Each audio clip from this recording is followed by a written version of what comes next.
اعوذ باللہ من الشیطان الرجیم بسم اللہ الرحمن الرحیم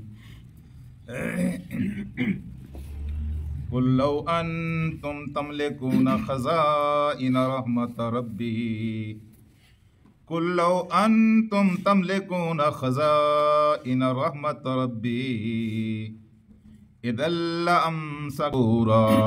صدق اللہ العلی العظیم۔ رفقائے گرامی، انسان چاہے کتنی کامل صفات کا مالک کیوں نہ ہو، یہاں تک کہ خود محمد رسول اللہ صلی اللہ علیہ وآلہ وسلم ہی کیوں نہ ہو، وہ خدا نہیں بن سکتے۔ اللہ تبارک و تعالیٰ صرف اللہ تبارک و تعالیٰ ہے، اللہ تبارک و تعالیٰ کوئی نہیں بن سکتا۔ اسی طرح میرے عزیز دوستو، جس طرح اللہ تعالیٰ کے اندر صفات ہیں، اسی طرح کی کامل صفات مخلوق میں سے کسی انسان کے اندر نہیں آ سکتی۔ جہاں تک کہ محمد رسول اللہ صلی اللہ علیہ وسلم کی ذات گرامی میں وہ صفات نہیں ہیں جو صفات خود اللہ تعالیٰ کے اندر موجود ہیں۔ شاید یہی وجہ تھی کہ جب ایک رات آپ بہت روئے اور بڑی آپ نے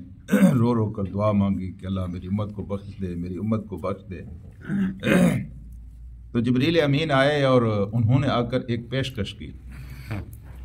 آسمان سے حضرت جبریل اترے اور انہوں نے آ کر یہ آفر دی کہ اے محمد، آپ جو اتنے پریشان ہیں اپنی امت کے بارے میں اور روتے رہتے ہیں اور ہر وقت آپ اتنا فکر کرتے ہیں اور اتنے پریشان رہتے ہیں، تو آپ کے خدا نے آپ کو اختیار دیا ہے کہ کیا آپ کی امت کا معاملہ آپ کے ہاتھ میں نہ دے دیں؟ اندازہ لگائیں کہ آپ کی امت کا معاملہ، آپ کی امت کی بخشش کا مسئلہ، اس کا اختیار آپ کے ہاتھ میں نہ دے دیں، یا آپ جسے چاہیں بخش دیں، جسے چاہیں آپ اس کو سزا دے دیں، آپ کی اپنی امت۔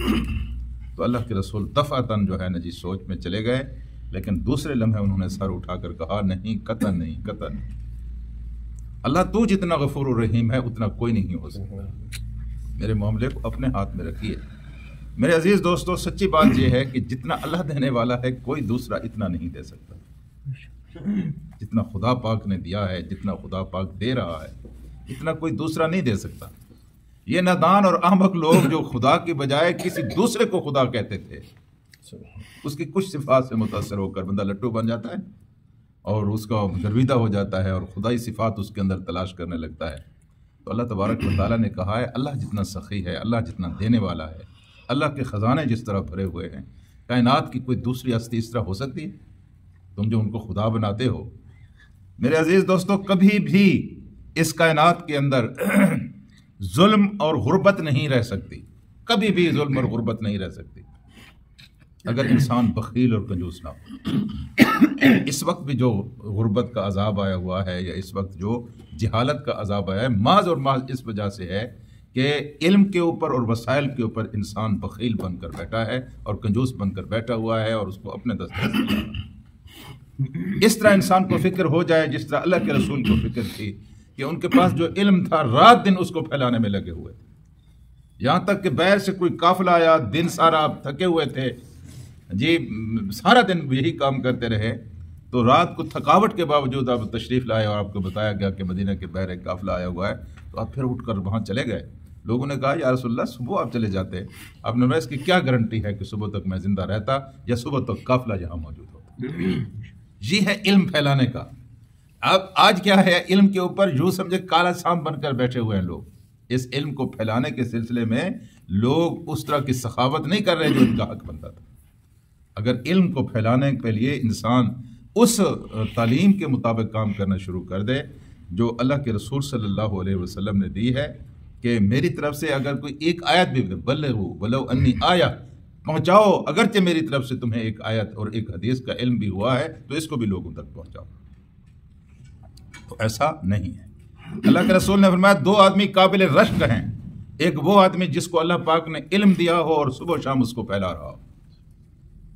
اس کے نتیجے میں کیا ہوگا؟ اس کے نتیجے میں جہالت ختم ہوگی۔ اس دنیا کے اندر جتنے فساد برپا ہو رہے ہیں اس جہالت کی وجہ سے۔ اور دوسرا آپ نے فرمایا کہ جس کو اللہ نے مال دیا ہو اور اس کو صبح و شام اللہ کے راستے میں خرچ کر رہا ہو۔ تو وسائل کی کمی تو آج بھی نہیں ہے،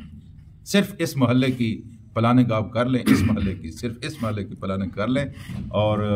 وسائل یہاں جس طرح ہم سانپ بن کر بیٹھے ہوئے ہیں، ہماری صندوقیں اور ہمارے پڑولے کپڑوں سے اور دانوں سے بھرے ہوئے ہیں، اور کسی کے گھر میں 1 کلو کا آٹا بھی میسر نہیں ہوتا اور بیچارہ وہ بھوکا تڑپتا رہتا ہے۔ یہ میرے عزیز دوستو اگر انصاف کی بنیاد کے اوپر انسان دینا شروع کر دے تو یہاں غربت نام کی کوئی چیز باقی نہیں رہے۔ اسی طرح جہالت ہے، علم کے بارے میں تو اتنا عذاب ہو گیا ہے کہ کوئی اچھا واعظ اور کوئی اچھا عالم دین اور کوئی اچھا مقرر آپ کو بغیر پیسوں کے آج میسر ہی نہیں ہے۔ جو اچھی تقریر کر لیتا ہے، جو جس کی آواز اچھی ہے، جو اچھا سنا لیتا ہے، وہ پیسے رکھے ہوئے ہیں اور لوگ کہتے ہیں کہ اتنے پیسے میرے اکاؤنٹ میں جمع کرو اور پھر آ کر میں تمہیں آدھے گھنٹے 1 گھنٹے کی تقریر سناؤں گا۔ یہ عالموں کا حال ہے، باقی دوسرے لوگ تو رہے اپنی جگہ پر۔ تو میرے عزیز دوستو اللہ پاک نے یہاں ارشاد فرمایا، لو قل کہہ دیجئے، لو انتم اگر تم ہوتے تملکون مالک خزائن رحمت ربی، میرے رب کی رحمت کے خزانوں کے اگر تم مالک ہوتے،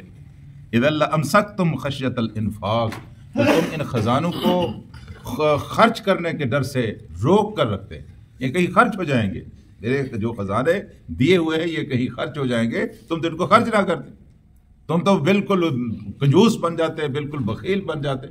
جس طرح اللہ تعالیٰ دھوپ دیتا ہے، جس طرح اللہ تعالیٰ پھر رات کو تاریکی دیتا ہے، جس طرح اللہ تعالیٰ آسمان سے بارش، خدا کے خزانوں میں ساری چیزیں آ جاتی ہیں،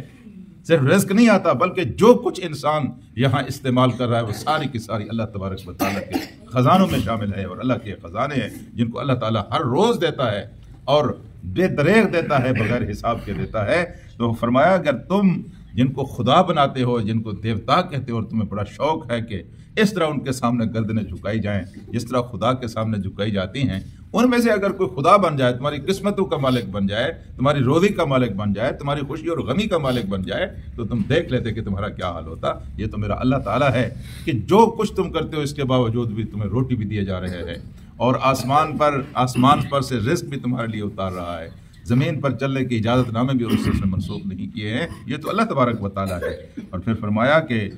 وَكَانَ الْإِنسَانُ قَتُورًا، اور یہ انسان ہے ہی بڑا کیا قتورا، بڑا بخیل ہے، بڑا تھوڑ دلا ہے، یہ انسان بڑا دل کا چھوٹا ہے۔ اذا مسہ الشر جزوعا اذا مسہ الخیر منوعا، جب اس کو خیر پہنچتی ہے تو یہ اس کو روک کر رکھتا ہے، وَإِذَا مَسَّهُ الشَّرُّ جَزُوعًا، اور جب اس کو کوئی شر پہنچتا ہے تو پھر یہ جزا فضا کرتا ہے، واہ ویلا مچاتا ہے، پٹکار ہوتا ہے زمین اور آسمان پر، ہائے میں مارا گیا، میرا کچھ نہیں بچا۔ تو یہ تو انسان کا حال ہے۔ اس لیے میرے عزیز دوستو اللہ تبارک و تعالیٰ نے فرمایا کہ رب کی رحمت کے خزانوں سے فائدہ بھی اٹھاؤ، لیکن اللہ تبارک و تعالیٰ کا شکر بھی ادا کرو کہ وہ صبح و شام دے رہا ہے۔ واللہ اس جیسا کوئی دوسرا رب نہیں بن سکتا۔ اگر کوئی دوسرا اس جیسا بننے کی کوشش کرتا ہے تو سچی بات یہ ہے کہ وہ جھوٹ بولتا ہے، کیونکہ جتنا اللہ سخی ہے اور جتنے خدا کے خزانے بھرے ہوئے ہیں اتنا کسی کے پاس کچھ موجود نہیں ہے۔ اللہم صلی علی